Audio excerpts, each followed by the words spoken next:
You never expect the moment your life quietly shifts into something you cannot explain. Mine began on a humid evening in the Philippines, when I accepted help from a stranger whose smile seemed almost too calm.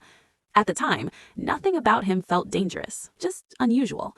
But what unfolded over the next 48 hours would challenge everything I believed about reality, trust, and the thin line between human and something far more unsettling.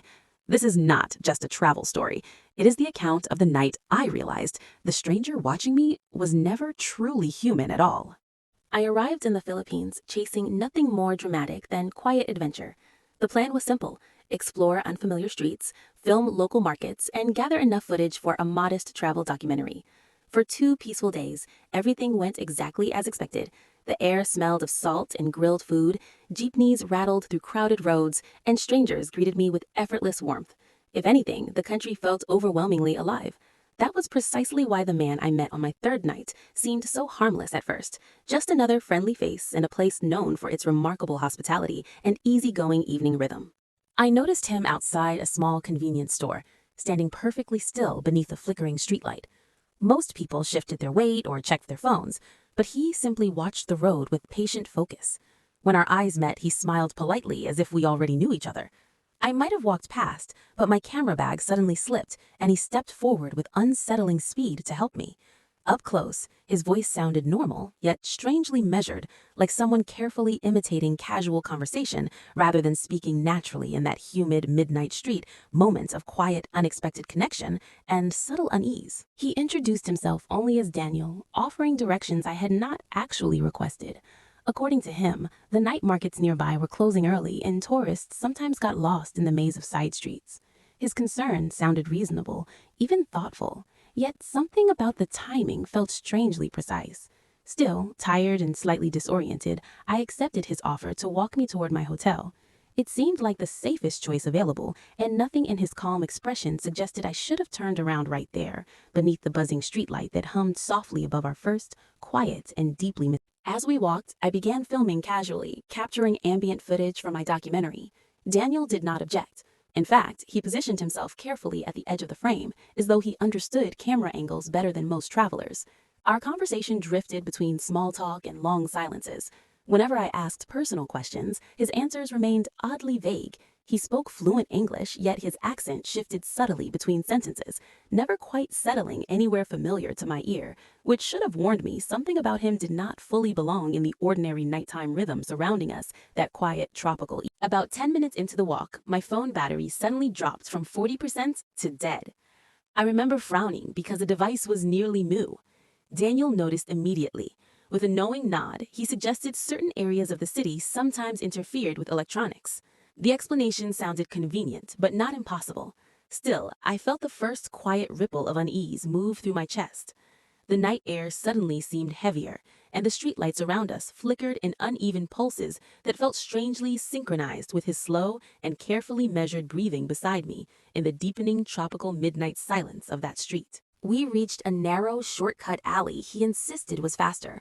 Normally, I avoided unfamiliar alleys, but the main road behind us had grown strangely quiet. No passing vehicles, no distant conversations, only the soft scrape of our footsteps. Halfway through, my camera screen glitched, briefly flashing static before returning to normal. Daniel did not react, yet I noticed his shadow stretching oddly along the wall, moving half a second out of sync with his body. That was the moment my instincts finally began whispering that something about this helpful stranger was quietly and deeply wrong beneath the calm surface. I tried to keep the conversation light, asking where he lived. Daniel paused for just a fraction too long before answering. Instead of naming a neighborhood, he simply said, "nearby." The word hung in the humid air with uncomfortable weight. When I joked about getting lost in foreign cities, he replied softly that some travelers never truly leave. The tone was gentle, but the meaning felt disturbingly literal. By then, every instinct in my body urged me to create distance, yet the narrow alley offered no graceful way to step away from him without making the tension painfully obvious between us. When we finally reached the hotel entrance, relief washed through me. I thanked Daniel quickly, already planning to end the interaction. He only smiled again, that same perfectly measured expression. Before turning away, he said we would probably see each other again. The certainty in his voice felt less like politeness and more like quiet prediction. I forced a casual nod, entered the lobby, and did not look back, at least not until the elevator doors began closing, and I noticed he was still standing exactly where I had left him, completely motionless beneath the dim exterior lights outside. That night, I reviewed my footage, expecting nothing unusual. For the most part, everything looked normal. Busy streets, food stalls, passing headlights. Then I reached the alley clip. My breath caught. Daniel was visible, walking beside me, but every few seconds, the frame distorted slightly around him, like heat waves bending the air. Even stranger, during one brief glitch, his face appeared momentarily blurred, not by motion, but by something that looked disturbingly like the camera struggling to focus on something that refused to fully resolve into ordinary human detail on the screen before quickly returning to apparent. I replayed the clip several times, hoping for a simple technical explanation. Compression errors happen, lenses sometimes misbehave, and travel footage is rarely perfect. Yet the distortion appeared only when Daniel entered frame. Every other subject remained sharp and stable. A slow chill crept across my shoulders as I realized this was not random interference. Something about him was actively disrupting the recording process, as though the camera itself struggled to interpret what stood beside me in that narrow midnight alleyway under the weak glow of unstable street lighting outside my unfamiliar temporary island hotel room that suddenly felt unsafe. I barely slept that night, but morning sunlight restored some rational perspective. Strange footage alone did not prove anything. I spent the day filming tourist spots, trying to shake the lingering discomfort. By late afternoon, the city felt normal again. That illusion shattered the moment I stepped outside my hotel and saw Daniel standing calmly across the street, exactly where the shadows from the previous night still seemed to cling unnaturally to the quiet pavement beneath the fading tropical daylight sky above the slowly moving evening crowd around my suddenly uneasy travel documentary routine in that unfamiliar island city again. This time, I was certain the meeting was no coincidence. He raised a hand in casual greeting, as though we were old acquaintances. Every rational instinct told me to ignore him, yet curiosity pushed me forward. Documentary work thrives on unanswered questions, and Daniel had become one enormous question. I approached carefully, noting again how perfectly still he remained, even as crowds flowed around him like water moving past an unmoving stone placed deliberately in the center of an otherwise ordinary and brightly lit city sidewalk that should have felt completely safe to walk through that quiet tropical afternoon. Daniel asked calmly if my equipment was working better today. The question tightened every muscle in my neck. I had never mentioned the battery issue. When I pressed him, he simply smiled again, offering no explanation. Up close, I noticed something new. His eyes reflected light a fraction too brightly, like glass catching sunlight. It was subtle, almost imperceptible, but once seen, impossible to ignore in the slow and steadily building unease that followed every second of that increasingly uncomfortable daylight conversation between us on the busy tropical street outside my temporary travel hotel in the unfamiliar island city center. I decided then to test something. Casually, I lifted my camera and began recording. Daniel did not protest, but the moment the lens pointed directly at his face, the screen flickered violently. Horizontal lines tore across the image, and the audio warped into brief static. Around us, nothing else changed. Traffic flowed, pedestrians chatted, sunlight remained steady.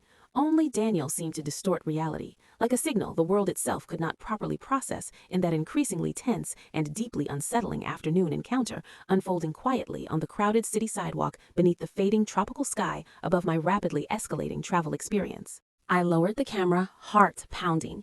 Daniel leaned slightly closer and spoke in a softer tone. He said, "Some things are easier to observe from a distance."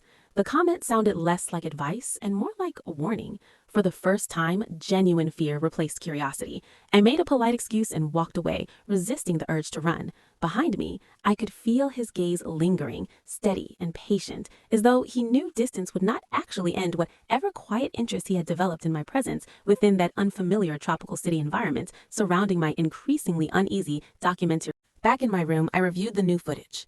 The distortion was worse than before. At one frame, Daniel's outline appeared doubled, like two images slightly misaligned. I slowed the clip. For exactly 3 frames, his eyes reflected no pupils at all, only pale light. I froze the video, staring in silence.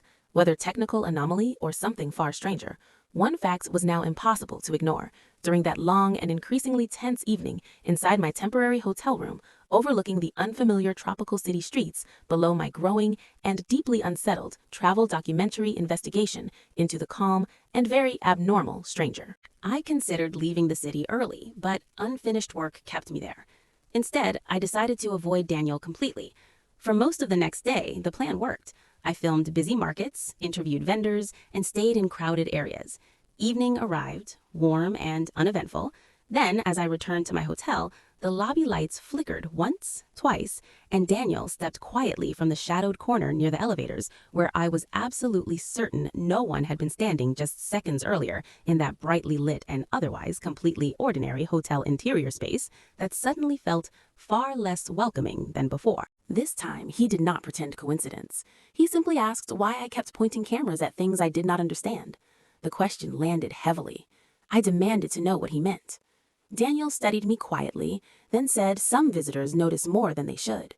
His voice remained calm, almost sympathetic, which somehow made the moment far more disturbing than open hostility ever could have in that tense and deeply uncomfortable hotel lobby encounter, unfolding beneath the steady fluorescent lighting overhead in the unfamiliar tropical city, where my documentary plans were rapidly becoming something far stranger than intended at all. I stepped back, finally ready to leave the country if necessary. Daniel did not follow. He only offered one last quiet statement. He said, "Not everything that walks beside you is meant to be understood." Then the elevator doors opened behind me. I stepped inside, eyes fixed on him. The doors closed. When they opened again seconds later, the lobby camera monitor showed the space where he stood was completely empty, as though no one had ever been there at any point during that long and deeply unsettling tropical evening inside the unfamiliar hotel building where my quiet travel story. I left the Philippines the next morning, earlier than planned. The flight home should have restored perspective, but one detail refused to fade. While organizing my files, I discovered a short clip I never remembered recording. The timestamp placed it late that first night. The camera faced the street. Daniel stood across the road, perfectly still, staring directly into the lens, as if he knew exactly where it would eventually be viewed months later in my quiet editing workspace, far away from that humid tropical city where everything first began so quietly and so unexpectedly for my travel doc. I enhanced the footage, adjusting brightness and contrast. The image sharpened slowly. Daniel's expression remained calm, but something behind his eyes looked profoundly wrong. Not aggressive, not hostile, simply unfamiliar in a way my brain struggled to categorize. For 3 frames, the distortion returned. His outline seemed to ripple, like heat moving across glass. Then the image stabilized again, leaving me staring at footage I could neither explain nor comfortably dismiss as simple technical failure in my increasingly troubling travel documentary archive collection stored safely on my editing system late that very long and sleepless working night at my desk. Weeks passed, and life gradually returned to routine. I finished the documentary, carefully excluding the unexplained footage. Yet small things began happening. Occasionally, my phone battery would drop suddenly. Streetlights near my apartment flickered when I walked beneath them. Each incident was minor, easily dismissed. Still, the pattern unsettled me more with every passing day, like quiet echoes of something I had hoped remained far behind me in that distant tropical city, where one ordinary evening had turned unexpectedly and permanently strange during my otherwise routine documentary travel experience abroad, months earlier than I cared to comfortably remember ever again. One night, unable to sleep, I reopened the original files. I scrubbed slowly through the alley footage. Frame by frame, something new emerged. During the brief shadow distortion, Daniel's head turned slightly, not toward me, but directly toward the camera lens. The timing was impossible. At that moment, he should have been facing forward. Instead, it looked disturbingly like he had been aware of the recording long before I ever realized anything was wrong during that deeply unsettling tropical midnight walk through the narrow, unfamiliar city alley beside my temporary travel hotel building abroad months earlier than I could accept. That realization changed everything. I stopped viewing the encounter as coincidence or technical glitch. Whatever Daniel was, he had been aware of me from the beginning. The calm conversations, the perfectly timed appearances, even the equipment interference now felt intentional, like observation or assessment. The thought sat heavily in my chest as I stared at the frozen frame, wondering what exactly had decided to walk beside me that humid night in the Philippines when I had been nothing more than an ordinary traveler carrying a camera through unfamiliar city streets late that very quiet tropical evening abroad months earlier then. I never saw Daniel again, at least not clearly, but sometimes, in reflective glass or darkened screens, I catch the briefest suggestion of movement just behind my shoulder. It is always gone when I turn. Maybe it is stress, maybe memory, or maybe some encounters do not end when the flight home lands. That uncertainty has followed me far longer than the short trip ever lasted in my otherwise ordinary documentary travel career across unfamiliar and occasionally deeply unsettling international destinations around the wider world beyond my comfortable everyday routine at home. These long, quiet, reflective nights spent alone editing. Looking back, I still question what I actually experienced. The Philippines remains beautiful, vibrant, and overwhelmingly welcoming in every other memory I brought home. Yet one encounter continues to resist simple explanation. Documentary work teaches you to trust evidence, but sometimes the evidence raises more questions than answers, especially when the subject behaves like something carefully imitating normal human presence rather than genuinely belonging to the ordinary world most travelers assume they understand during routine and otherwise predictable international travel documentary assignments abroad. Each passing working year of my increasingly strange professional filming experiences around the world since that night. If there is one lesson this experience left behind, it is simple. Trust your instincts sooner. The world is filled with kind strangers, especially in places known for genuine hospitality. But every so often, something slips quietly through the familiar patterns we rely on to feel safe. When that happens, your body usually notices before your logic does. Mine certainly did, though I ignored it far too long during that humid, tropical evening walk through the narrow, unfamiliar city streets while filming what should have been an ordinary travel documentary segment abroad that very first night meeting Daniel outside. To this day, the unedited footage remains stored safely on multiple drives. I have shown it to editors, technicians, and experienced filmmakers. Every person notices the distortion. No one offers a satisfying explanation.